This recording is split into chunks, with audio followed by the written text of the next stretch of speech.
সমান 10টা পৃথিবী এক জায়গায় করেন, সরিষা দানা দিয়ে যদি ভরে দেন, একটা পাখি যদি নির্দিষ্ট করেন 500 বছর পর পর একটা শস্য দানা নিয়ে যাবে, তাহলে 10 দিনের সমান শস্য দানা কোন একদিন শেষ হবে?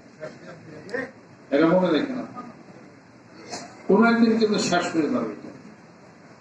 তাদের মেহরবানিকেরা কবর জায়গা ঠিক করে ওটা দেন, মাঝে মাঝে দেন, মনটা নরম মাটি তরে এখানে এটা কেউ ঠিক করে না, গরমারি ঠিক করে, ব্যবসা বাণিজ্য করে, এটা ওটা হ্যান্ড করে, নিজের খবর নেই। গণ কবরে থাকবেন না, আল্লাহ গণ কবরে থাকুন না। 2 জন মানুষ খুব কান্দাকাটি মারতেছে, বুঝছেন, অনেক অনেক কষ্ট, অনেক কান্দাকাটি পারতেছে। তাদের আশেপাশে অপরিচিত লোক চিনে না, একজন লোকের শাস্তি হচ্ছে, সেও সে কষ্ট পাচ্ছে, অথচ আল্লাহ একটা লোক কেমন বুঝলেন? এখন কবর গেলে কিন্তু ঘুরে আসতে পারবেন না, অনেক কষ্ট, অনেক ঠেলা। পবিত্র ভালো একটা জায়গায় নিজের একটা পারিবারিক একটা জিনিস করেন। আমাদের আব্দুল হামিদের সাথে আব্দুল হামিদের সামনে যে 100 কোটি দিল স্বীকার করবে, ওনার পায়ে সমস্যা, বসতে পারবে না।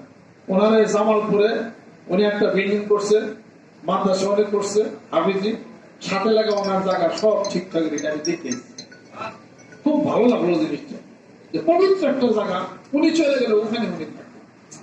আমাদের যশোরের যে মনির এখনো আছে, হোন্ডা চালায়, একবারে সব কিছু জায়গা টাকা রেডি, পাকা টাকা সব রেডি, মূল্য এখানে আউতে তো সব রেডি, সব রেডি হয়ে গেছে, আমি এখন চলে গেলে ওখানে আমাকে খবর দিবি, কোনো চিন্তা আমি করি না, আমি হোন্ডা চালাচ্ছি। মন বলে বাংলা কত খুশি, এটা তো একটা আনন্দের একটা ব্যাপার। এই কাজের মতো আপনি করেন, দেখা যায়